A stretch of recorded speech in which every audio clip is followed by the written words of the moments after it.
तो मेरा उद्देश्य राजनीति पर टिप्पणी का नहीं है, लेकिन संगठित अगर होकर के हम कोई कार्य करते हैं तो कोई भी हो उसे जाना ही होगा। इसलिए हम आप ये न समझे कि हमारे बगल में अगर कोई हमारा भाई किसी भी दूसरे धर्म के दूसरे समुदाय के लोगों के द्वारा सताया जा रहा है तो सिर्फ वही तक सीमित रहेगा। हमारे साथ भी ये घटना कभी भी घट सकती है।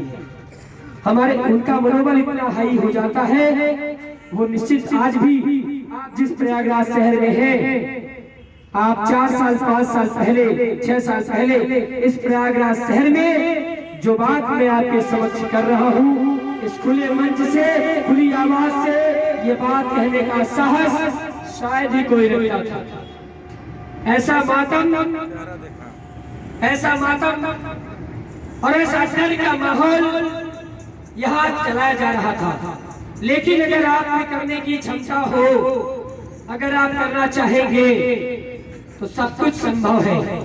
आज हम आपके सामने खुले मन से कह रहे हैं, किसी मुस्लिम परिवार में अगर ताकत है तो सामने खड़े हो जाओगे, हमें रोक करके दिखाए।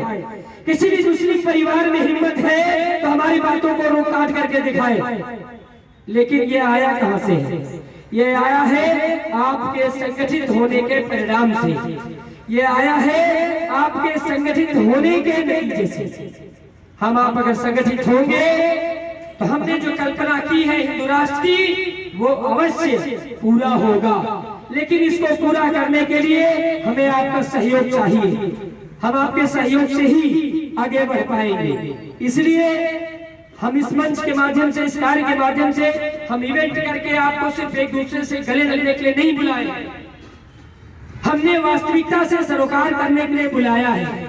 आप घरों में जाकर चर्चा करिएगा, आप जाकर के बच्चों से चर्चा करिएगा कि वहां जाकर के हमें डॉक्टर माहिम तिवारी जी मिले थे, जिन्होंने पूरा जीवन हिंदुत्व के नाम कर दिया है। आप वहां जाकर के बताइएगा कि राष्ट्रीय कवि जिनके पास किसी चीज की कमी नहीं, सारा ऐश्वर्य है, लेकिन अगर उनको एक कबूतर से संदेश जाता है कि आज यहाँ हिंदुत्व की अलग जगाने के लिए, आवाज उठाने के लिए सभा करनी है, तो वहाँ राम भदावर जी पहुंच जाएंगे, वहाँ राम भदावर जी आपके बीच में होंगे। आप बताइएगा कि वहां जाकर के हमने सुना कि वहां युवाओं ने उनके मन में जो है उसको करने के लिए किस प्रकार से बेड़ा उठाया है। आप जाकर के बताइएगा कि हमारी संस्कृति में 20 साल पहले, 50 साल पहले किस प्रकार का समाज हुआ करता था।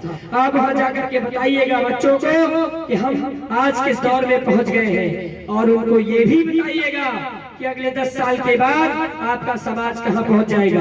हमने अभी आपको बताया है कि विधर्मियों का जो लक्ष्य है वो 2040 तक हमें और आपको पूरी तरीके से मिट्टी में मिलाने का है। और इसमें कुछ राजनीतिक पार्टियों का भी वोट बैंक के चलते पूरा संरक्षण प्राप्त है।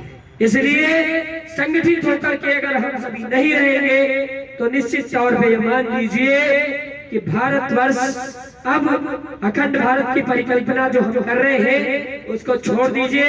पश्चिम बंगाल में जाकर के इस प्रकार की जनसभा करके दिखाइए, केरला में जाकर के इस प्रकार की जनसभा करके दिखाइए, वो भी तो है भारतवर्ष का अंश, वो भी तो है भारतवर्ष का खंड। लेकिन वोट बैंक की राजनीति में देखिए कि आप हिंदुत्व के नाम पर जय श्री राम मुख्यमंत्री से नहीं बोल सकते। किस प्रकार का हिंदुत्व है ये? कैसे है वहां के मुख्यमंत्री कि हम जय श्री राम हम क्यों नहीं बोलेंगे? हम अपने आराध्य का नाम नहीं ले सकते हैं। इस प्रकार के हम समाज में जी रहे हैं, इस प्रकार के समाज में हम पहुंच गए हैं। डूब जाना चाहिए ऐसे समाज को जो अपने ही देश में रह करके अपने ही आराध्य का नाम लेने से रोक दिया जाए और वो चुपचाप बैठा हो। चंद रुपयों के चलते, चंद रुपयों को लेकर के वोट बैंक की राजनीति में विधर्मियों को शासन उनके हाथ में दे दे। तमाम राजनीतिक बिंदु है, राजनीतिक में परिचर्चा नहीं होनी चाहिए, लेकिन कुछ बिंदु ऐसे हैं जिससे हमें बहुत खतरा है और उसको हम यहाँ से अवश्य उठाएंगे, उसको हम अवश्य परिभाषित करेंगे। आखिर आतंकवादियों के मुकदमे कौन लड़ता है भाई? आतंकवादी पैसा कौन देता है? वकीलों को। ये बड़े बड़े वकील, ये जो अभी भी किसी पार्टी के बहुत बड़े बड़े नेता हैं, 10-10 नेता राजनीतिक पार्टी के हैं और राष्ट्रीय पार्टी के हैं, आतंकवादियों का केस करते हैं, कौन पैसा दे रहा है भाई उनको? किसके पैसे से लड़ते हैं वो? अगर इतने ही बड़े वो समाज सेवी है, हमारा आपका एक मुकदमा ले ले तो दिखाएं, 1 करोड़ रुपए मांगेंगे, 1 करोड़ रुपए मांगेंगे वो कि हम मुकदमा लड़ने के लिए, और आतंकवादियों का केस ऐसे है, कौन है उनके सगे? उनके बेटे हैं वो, उनके माता पिता है, उनके साले हैं, उनके बहनोई है, उनके दामाद है, कौन है आतंकवादी? क्यों लड़ते हैं उनका केस? ऐसे लोगों का बहिष्कार करें। अगर वो लोग आते हैं राजनीतिक मंच पर, उनको मार के भगाएं। हमारे ही देश में आतंकवादियों का पक्ष नहीं है, डूब मरना चाहिए ऐसे लोगों को। खड़े में होकर के मंच पर वो आकर के वोट मांगते हैं और हम उनके नाम पे जयकारा लगाते हैं। अगर हमें ऐसा बनना है, हम राष्ट्रीय हिंदू स्वयं संघ का हर सिपाही अब ऐसे लोगों का कहीं भी किसी मंच पर विरोध करेगा। अगर वो वोट मांगने आएंगे तो उनको जूतों की माला पहनाएंगे। हम आतंकवादियों का केस करते हैं और यहाँ आकर के वोट मांगेंगे। बताइए दिल्ली में जब बम विस्फोट हुआ, जो परिवार जिनका एकमात्र चिराग था मारा गया, क्या दोस्त था उस परिवार का? क्या वो राजनीतिक लाभ ले रहा था?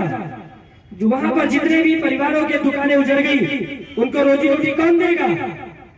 ऐसे लोगों को राजनीतिक मंच नहीं, ऐसे लोगों को सिर्फ जेल की हवा खानी चाहिए। लेकिन ऐसी पार्टियां धिक्कार है हमारे देश में, फिर भी पता नहीं कौन कौन सी यात्रा निकाल के और खुद बहुत बड़े स्वदेशी बनते हैं। हिंदुत्व के नाम पर संसद में खड़े होकर के कहेंगे कि सबसे बड़े आतंकवादी हिंदू है। एक प्रमाण बताइए हिंदुत्व के आतंकवादियों का, एक भी अगर उदाहरण हो। लेकिन वही होता है, आखिर में हम संगठित नहीं। अगर हम संगठित होंगे तो बहुत सारे परिवर्तन हम कर सकते हैं। हमने बहुत सारा प्रयास किया, बहुत लोगों को हमने बताने का प्रयास किया, समझाने का प्रयास किया। आप ये भी समझे, जहां तक मुझे जानकारी है 1707 के आसपास में विनोद भाई हमारे इतिहास के बहुत बड़े जानकार हैं, और जैसा मैं मन से कहता भी आया हूँ कि हमेशा इससे हमें सीखने को मिलता है। शायद इतिहास की जानकारी मुझे उतना नहीं है जितना भैया को है। 1700 के आसपास में मुगलों का शासन खत्म हुआ था और अंग्रेजों का आगमन हुआ था, शायद अगर मैं सही हूँ 1757, माफ कीजिएगा। मैं पूछना चाहता हूं कि जब मुगलों ने 1757 के आसपास में संपूर्ण भारत की सत्ता अंग्रेजों के हाथ में दे दी, तो उनकी धरोहरें आज तक कैसे हैं? 1947 में भारत आजाद हुआ और अंग्रेजों से शासन जो सत्ता जो है वो भारत के हाथ में आ गई, स्वतंत्र भारत हो गया। तो आज जो भारत के ऐतिहासिक धरोहरें हैं वो मुगलों का अभी भी कैसे है? उनका दावा अभी भी कैसे चल रहा है? ये बहुत बड़े सोच का विषय है। अंग्रेजों ने भी बहुत सारे ऐतिहासिक कार्य कराए हैं भारतवर्ष में, लेकिन वो अपना नामकरण नहीं करते। उनका कोई आकर नहीं कहता कि इंडिया गेट हमने बनवाया है, उनका कोई आकर के नहीं कहता कि फला मंदिर हमने बनवाया है, कोई आकर के नहीं कहता कि हमने हावड़ा पुल बनवाया है। वो शायद अंग्रेजों के ही समय का है, लेकिन जो मुगलों के द्वारा बनाया गया है वो मुस्लिम के अफवाहों के द्वारा